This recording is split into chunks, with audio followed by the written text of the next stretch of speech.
macchina soffre di Alzheimer. I bambini, la protezione civile che viene 3 ore dopo. È una situazione insostenibile. Viviamo in una situazione di abbandono. Siamo soli. Per l'allerta meteo i bambini non vanno a scuola. La situazione è drammatica ai bambini a scuola. Il sindaco che cazzo fa? Hi guys, stay tuned for this video. This is really a very interesting topic. What is going on in Italy? What is going on with Campi Flegrei and the officials? Are they hiding something? Are they covering up the real threat level? Because it is kind of weird. Maybe you've seen my last video, but we have to follow up on that because it gets a little weirder by the day. And we had another earthquake swarm. The earthquakes keep continuing. We will talk about that, but we have to talk about the Minister of Civil Protection again, Nello Musumeci, and we have to talk about a volcanologist that is a senior researcher at Italy's National Institute of Geophysics and Volcanology at the Vesuvius Observatory. So a guy that works right there at the Campi Flegrei area and Vesuvius. Vesuvius is only 5 kilometers away from Campi Flegrei, and right in between is the city of Naples. And overall, there's more than 3 million people that are threatened by both volcanoes, but Campi Flegrei is the bigger one, the more dangerous one, and it stretches about an area of about 100 kilometers, and it also stretches into the water, into the Gulf of Naples. So if something erupts there, it could even do worse damage, because then it sends a huge tsunami wave towards the coast as high as 100 feet, that's 30 meters. But we have to talk about these two guys again, because I told you in my last video, and that was quite shocking, guys, is that the Minister of Civil Protection of Italy, Nello Musumeci, he has met with local government officials last November. And already last November, when they had earthquake swarms in the like 4 range, not 4.4 like we have seen on March 20th. So even then, he wanted to raise the alert level, and he said, you know, you have to prepare for the possible need to move to an orange alert level quickly. It was yellow at the time. It's still yellow, and that was met with resistance. And why, we were wondering. And the reason was, and that's what the volcanologist Giuseppe Mastrolorenzo explained, is people worry when you start talking about volcanic risk. And that's why they're all only talking right now about the Brady seism, the earthquakes. We got to make evacuation plans for the earthquakes. They're kind of keeping a lid on the real problem, and that's the volcano. So Giuseppe Mastrolorenzo has said, yeah, they worry. And why are they worrying? They worry that all the tourists will leave and that the house prices will collapse. So it's all about money again. But there's more to the story, and I want to talk to you about that, guys. It's a really interesting video. Stay with me, and if you can, leave it a like, please, to help it push out to more people. I'd be very grateful for that, because it helps my channel. But stop talking about that, Silky. Let's jump right in. Let's have a look at the current earthquakes. So just today, or say just a few hours ago, 1.3 at Vesuvius, another 1.1 at Vesuvius, and then a 1.1 at the Phlegraean fields, another 1.1 at Vesuvius. I'm reading it from the top to down. And then you see the day before yesterday, almost like every day, on the 27th, 1.6, on the 25th, 1.0.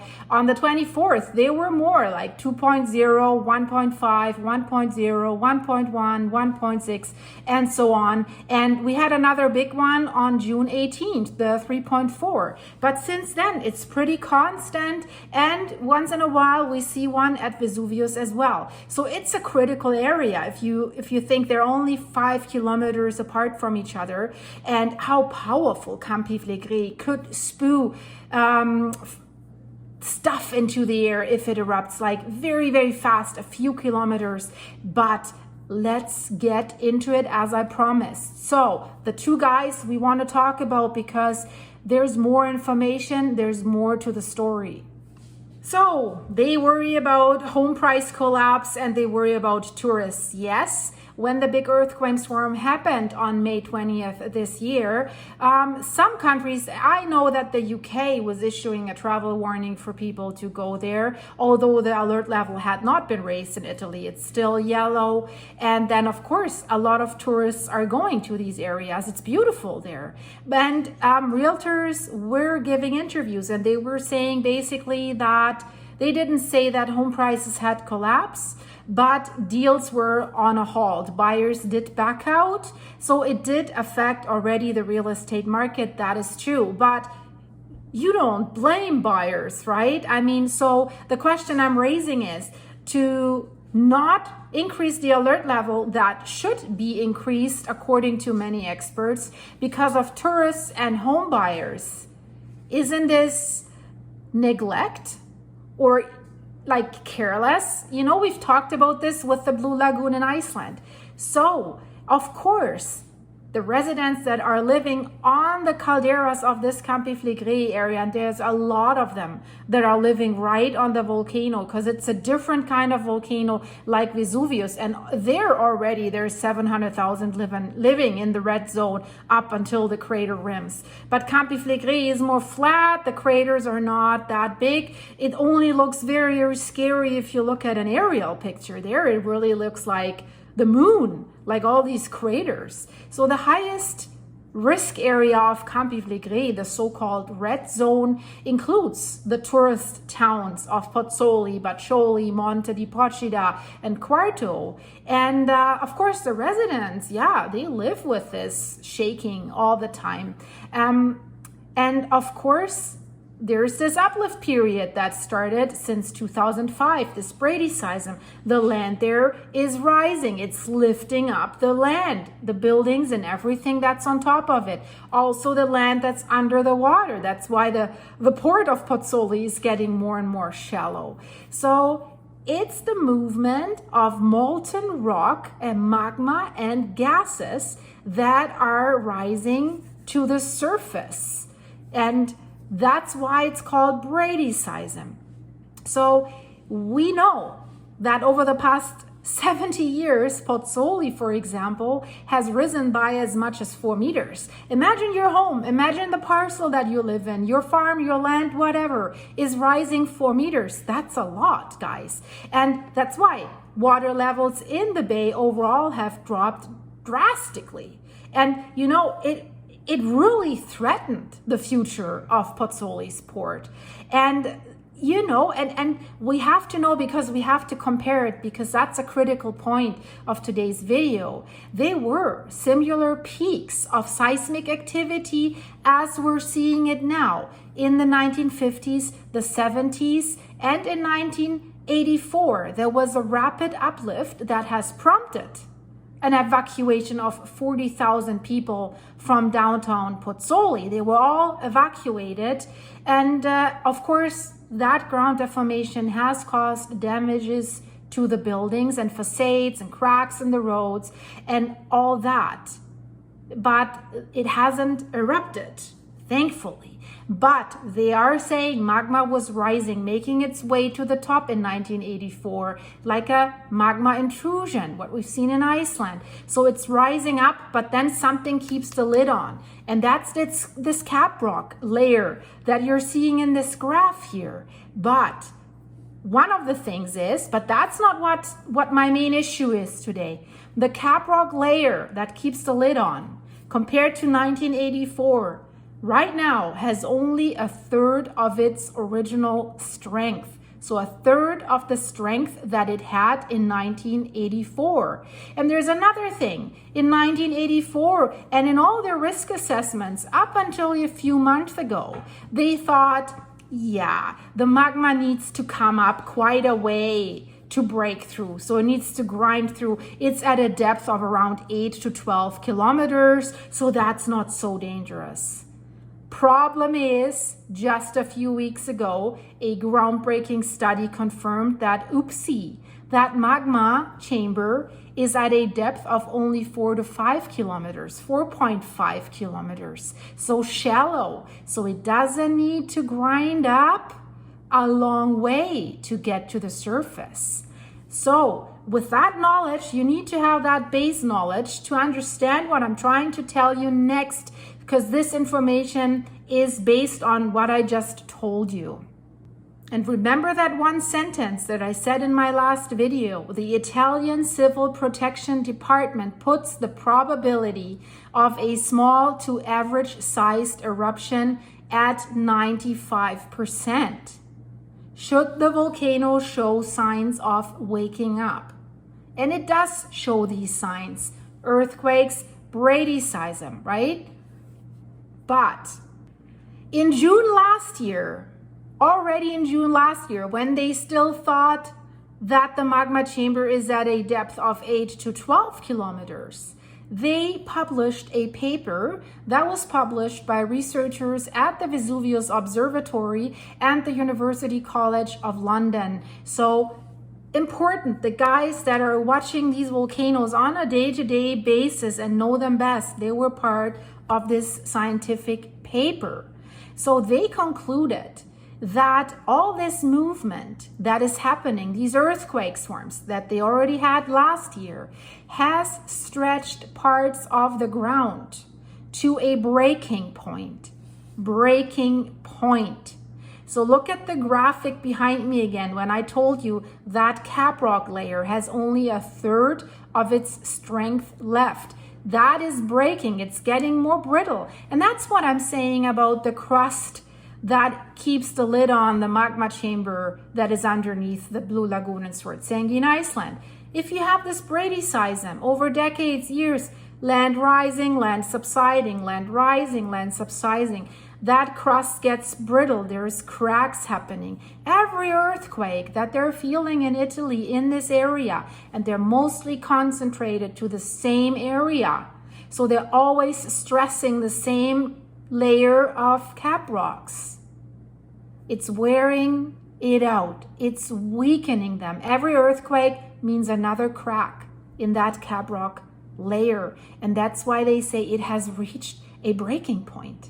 And if it breaks, the magma can get through. So it seems we're not that far away. They are saying in this paper that the constant stress is changing the very structure of the crust, which has become less elastic over time, accelerating the frequency of the earthquakes. And that is interesting because we will compare what's going on right now to the seismic events that happened in 1984. So that's why this study says our results show that parts of the volcano are becoming weaker. As they just said, that's combined with the crust getting weaker. So this means, that's what they're saying in this study, not I am saying this, they're saying this.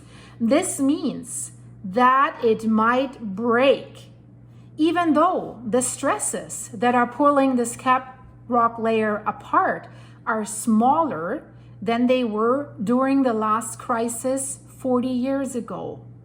But remember, they are not even smaller. This study is from last year, this paper.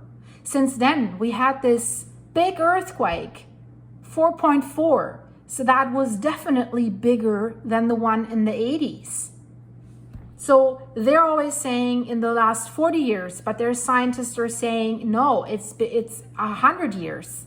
Because they put the one in the 80s only at like 4.2 or something. And then the ones in the 50s at 4. So the biggest in a long, long time.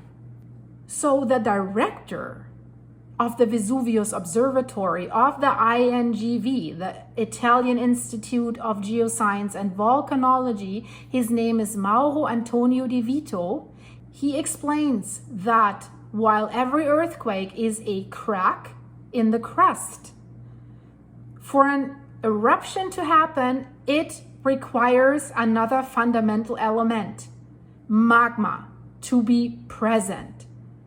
And here comes the crux. They said in that paper last year that magma is located in a chamber 8 kilometers below ground, and it's not.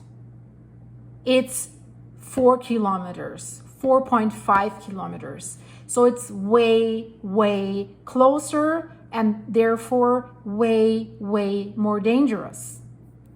They said last year that the researchers at the observatory are monitoring the situation on behalf of local town officials and members of Italy's Civil Protection Department and High Risk Commission, who are responsible for Campi Flegrei's existing emergency evacuation plan.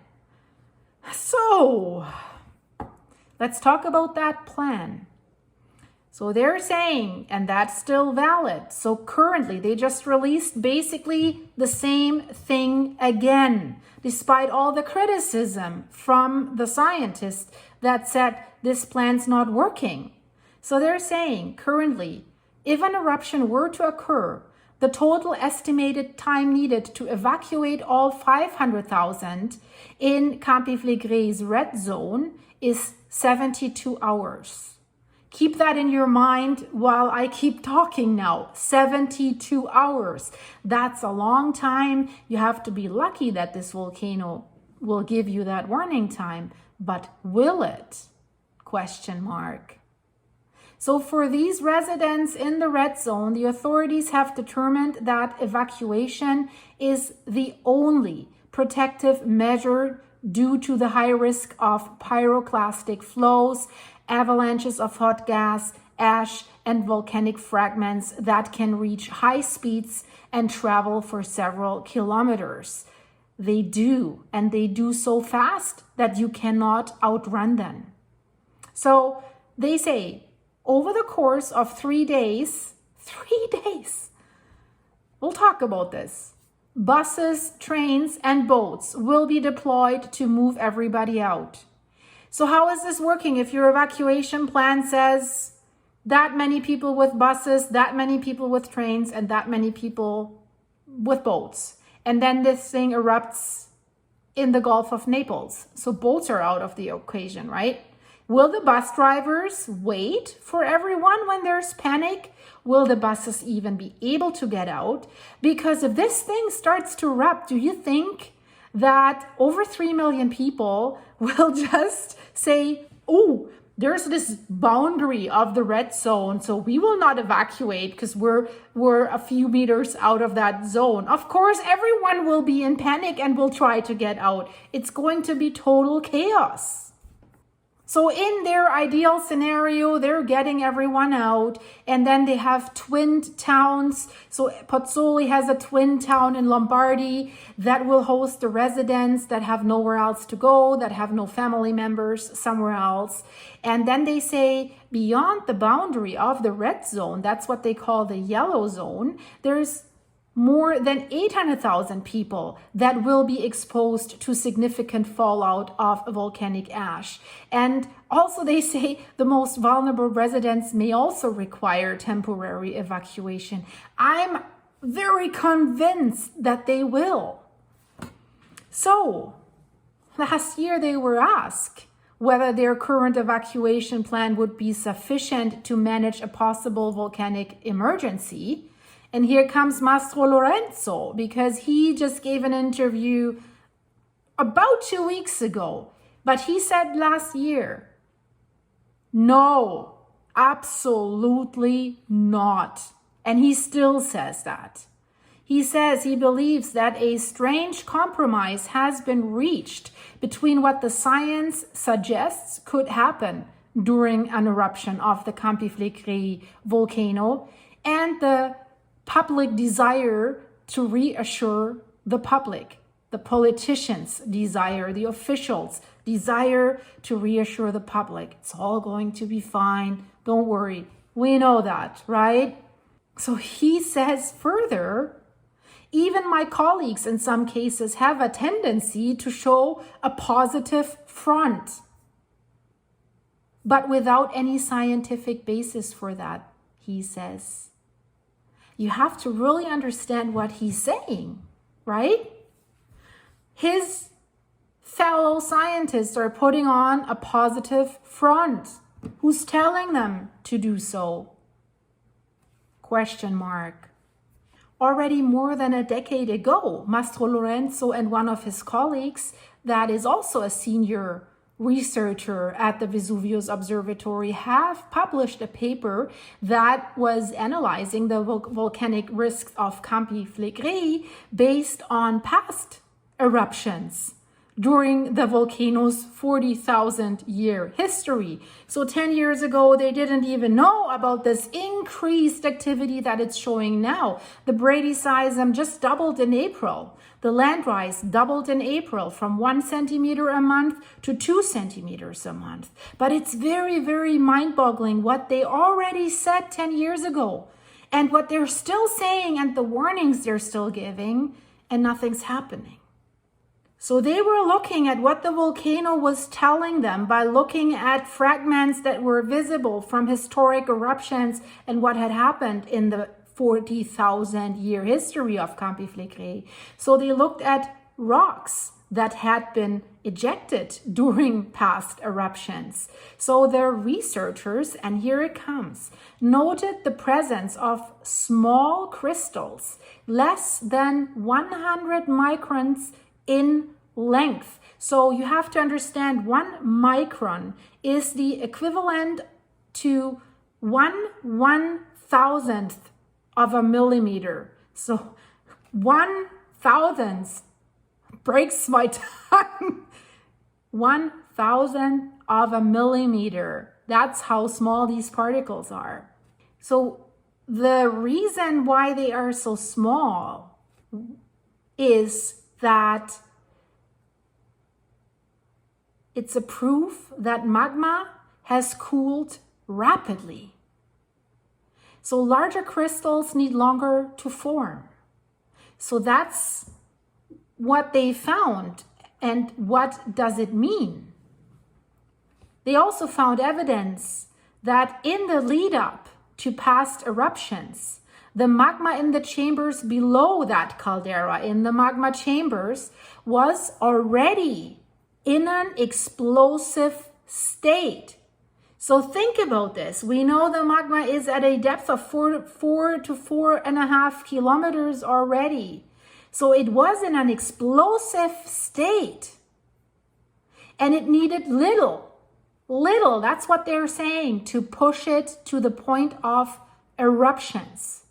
So guys, this is crucial because now we know how shallow the magma is located. We know that the caprock layer that keeps the lid on is only a third of its elasticity, and they're saying it has reached the breaking point. So if that magma is explosive again down there, wow. And here comes another sentence that is the most frightening sentence. On the occasions when Campi Flegrei did erupt, it's likely that it happened very quickly and with very little forewarning. So that's because of these crystals. They can tell that. And this tells you it was explosive, so it came with a massive, massive blast that was at an accelerated speed, spewing out the magma and all the particles. So that's why you cannot outrun this. And listen again what he says, very quickly with very little forewarning. So probably not 3 days.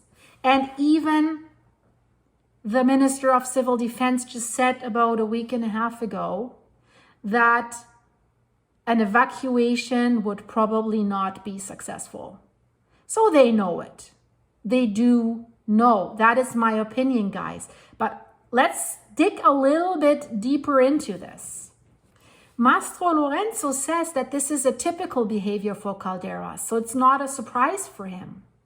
But he says the behavior of a caldera compared to like a volcano like Vesuvius is completely different from what other volcanoes are doing, like Etna, or even like the eruptions we're seeing in Iceland right now, the Fagradalsfjall eruptions and now the Sudnuka crater series eruptions, right? They're not dangerous per se. Their lava flow is dangerous. They're not explosive like that. And of course, if it will erupt right inside a subdivision, yeah, it's a problem. But you still can outrun it if it's not happening right underneath your house, right? One caldera in Iceland that has the potential to be explosive and where scientists say you can't outrun it is Askja. He gives a quick comparison again with Iceland. He says in Iceland, you can follow the evolution of magma within the crust. So yes, you can. We're sitting here, or we have been sitting here, if you follow my channel the last few months, and we saw the magma chamber rising again at a certain speed, and we knew if it reaches a certain amount of filling, it'll probably send out the magma to the next eruption, and it was behaving quite on a regular base. So it was foreseeable a little bit. Then he also compares it to the Raubau caldera in Papua New Guinea. So that one has erupted violently in 1994, so not that long ago. And it erupted after 51 years of rest and with less, and here it comes, with less than a day of intense seismic activity. So less than 24 hours, seismic activity comes, and then less than 24 hours, boof. So how far are they going to get with their 72 hours evacuation plan? And that's why the scientists are raising the alarm bells, have raised them the last 10 years already, before they even knew what has happened in just recent weeks. That's why Mastro Lorenzo says the very basis of the present emergency plan is wrong. It's wrong. And now that you have heard all that, what do you think? I think it's wrong. I think it makes it clear why it is wrong. He says it works on the assumption that we will have the capacity to forecast a coming eruption well before it happens. And that's the problem. This is not possible. The science is not that far progressed, not with a volcano like Campi Flegrei. As I said, in Iceland, yeah, now that we have seen multiple eruptions, we can, right? They say, well, it's going to happen within the next 2 weeks. It could happen now.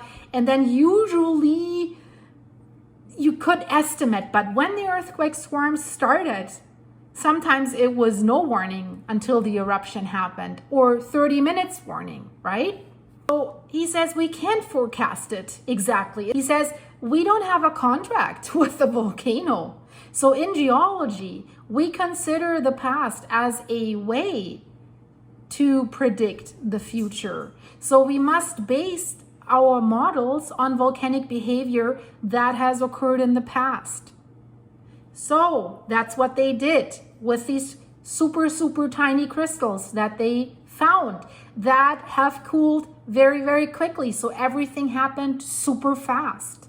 So Mastro Lorenzo believes that unless the emergency plans are revised, that one of two scenarios is likely to occur. Renewed seismic activity triggers a false alarm where everyone is evacuated but no eruption occurs. Yes, that's the risk. Or authorities miss the opportunity to evacuate. And that's the difficulty. I know that, right? When the 4.4 was happening and scientists are saying, well, in the coming weeks, you could expect a 5.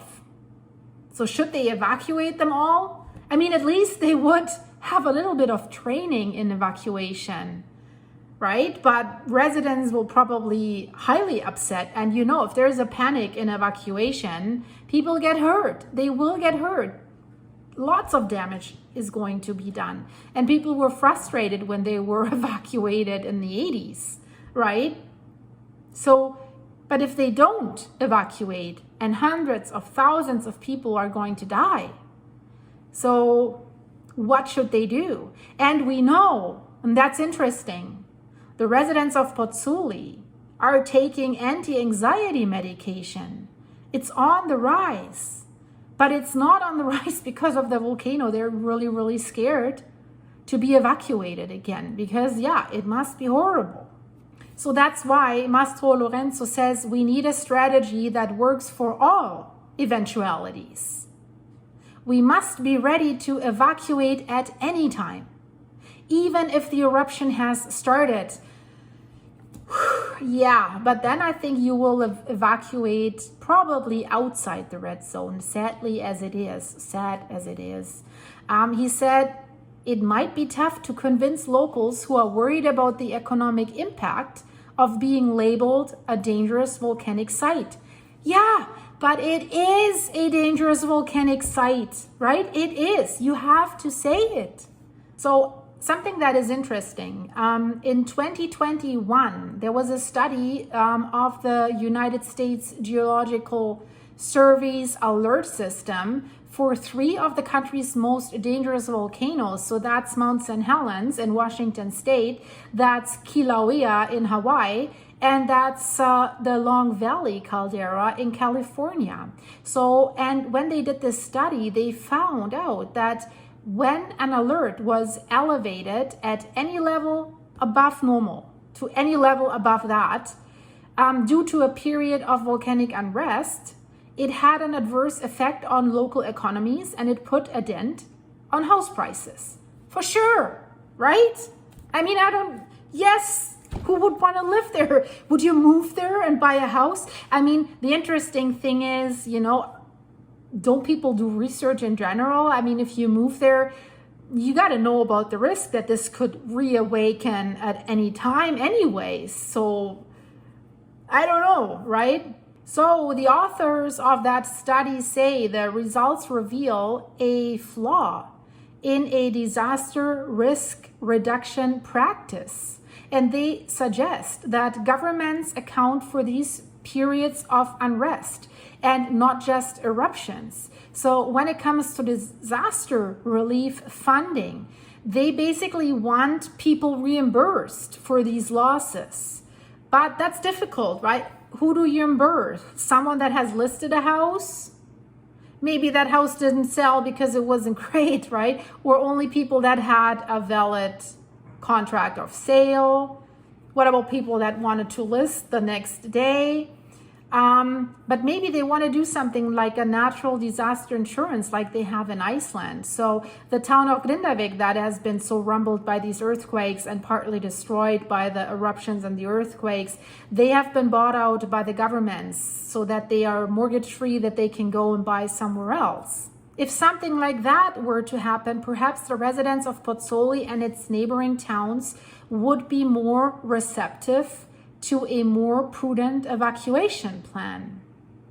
Interesting theory, because the residents right now, there were some interviews, they're saying, well, we're staying.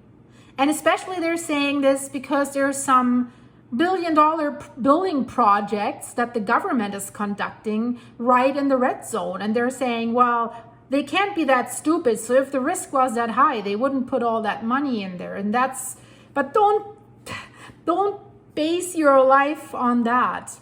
So we know that the last time that Campi Flegrei has erupted was in 1538, and that was an 8-day event. It has deposited enough material that it did create a new hill. They call this Monte Nuovo today, New Mountain. And that's quite visible. From all the calderas, it was getting closer to forming a real crater like Vesuvius, for example. And in that context, they are saying if the volcano were to reawaken, it is believed that the eruption would happen at a percentage of 95%. That's what the officials are saying, the Italian Civil Protection Department. They think the next eruption will be small, but the scientists are saying we have no evidence for this. You can't predict that. That's why they're saying a big one isn't beyond the bounds of possibility. So when the Campi Flegrei caldera first formed nearly 40,000 years ago, the eruption produced 200 cubic kilometers of magma. 200 cubic kilometers of magma. That's a lot. That's enough to fill, they're saying, 80 million Olympic swimming pools. 80 million Olympic swimming pools. Yeah, wow, that's big, right? And now when you look at the area's high density, even an eruption of the size of the last one would be enough to cause hundreds of thousands of deaths if there was no evacuation to take place. And as he said earlier, probably little warning, less than 24 hours. So how do you do that?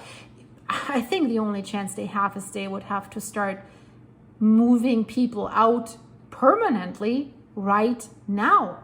Mastro Lorenzo has mapped out all the possible eruption scenarios at Campi Flegrei so that officials could know all the possible eruption scenarios, what could happen and what they would need to prepare for. So he says, considering the present level of uncertainty in the forecasting, any future eruptions type and size, as well as the location of any vents within the caldera, could happen as a surprise or all of a sudden. So that's why he suggests that the authorities plan for an eruption that is rated at 5 or more on the volcanic explosivity index, so that they prepare for a really big one. In comparison, in the 1980s, when Mount St. Helens erupted and lost its top, it was often described as the most disastrous volcanic eruption in modern US history. That was a VEI 5 eruption, but it was not highly densely populated. That's the difference. So an event of this magnitude would potentially expose up to 3 million people to volcanic hazards in the greater Naples area in southern Italy. Measuring from the center of the caldera, he says, we must include everyone living in a 20-kilometer radius of the volcano in any contingency plans. And so, you know, Campi Flegrei is here, Vesuvius is only 5 kilometers away, and between these two volcanoes, there's more than 3 million people. So that's a radius way smaller, so you don't even need 20 kilometers. So that's why I'm saying, I think this whole area is the red zone, in my opinion. So last November, they were hoping that the Brady seism would come to an end because the intensity and the frequency of the earthquakes in Pozzuoli had began to get less, and also the ground deformation had reduced by half. But that's the Brady seism, lifting up, subsiding, lifting up. So officials thought, yeah, this means that the activity will continue to decrease. But Mastro Lorenzo said, oh, I'm not so sure. And he was right. It has increased, and even more. He said, we don't fully understand the relationship between Brady seism and volcanism and the eruptions. So we shouldn't draw conclusions. And he's right with that. We've seen it in Iceland. So many theories. It'll end for decades. It will not happen again. And then poof, it happens again, right? And the volcano does something different. So what Mastro Lorenzo sees as a big problem, or the confusion surrounding the risk of Campi Flegrei, he says it comes from the fact that even when the various scientists are presented with the same data, they can reach starkly contrasting conclusions. And we have that in Iceland. The Met Office is always battling with the University of Iceland. So Thorvaldur Thorvaldsson is always saying something different than the Icelandic Meteorological Office. So he says the result of this is a lot of different theories about what could happen. And he says it's dangerous to base the safety of hundreds of thousands of people solely on one theory. And that makes sense. That's why he says you have to have plans for every theory and then apply them, but they don't. And right now, they're making us all believe we're dealing with Brady seism. We need to upgrade the homes seismically so that they will not collapse. And that's the biggest problem. Of course, it's important to upgrade the homes so that they will not collapse and block the roads should they try an evacuation. But with these old narrow streets in Naples and in Pozzuoli, like winding streets, no major highways, as the Minister of Civil Defense said, it's close to impossible. And we've seen it in Ukraine when the first Russians were advancing to the capital, Kiev, and the people wanted to get out. And at that time, they didn't even take it so serious. They never thought, nah, he's not going to bomb Kiev. So they were kind of quietly leaving the capital on the big highways, multi-lane highways. And even then they were clogged. They were standing. Cars were standing. You can't outrun the volcano. And even if the cars were driving, you can hardly outdrive it. Less than 24 hours warning time. Guys, I conclude the video with that. Let's discuss this. What do you think? What's the solution? What should the officials do? I think they should give people at least a chance. So have a plan for each different scenario so that the people know what they should do, which alarm is sounded, and what should they do. And if they are scared by this, give them the opportunity to permanently move away. And if it's too costly, ask for international help. That's one solution I can come up with, guys. Thanks so much for watching, guys. I'm very grateful for your support, for supporting this channel. If you want to buy me a coffee, check the link in the description. There's my Buy Me a Coffee site. It's greatly appreciated. And the supers you're sending me here on YouTube. Thank you, guys. I see you very, very soon. Don't forget to subscribe so that we see each other again, guys. Have a great day. Be safe wherever you are. My heart goes out to you. Thank you so much, guys. Bye-bye.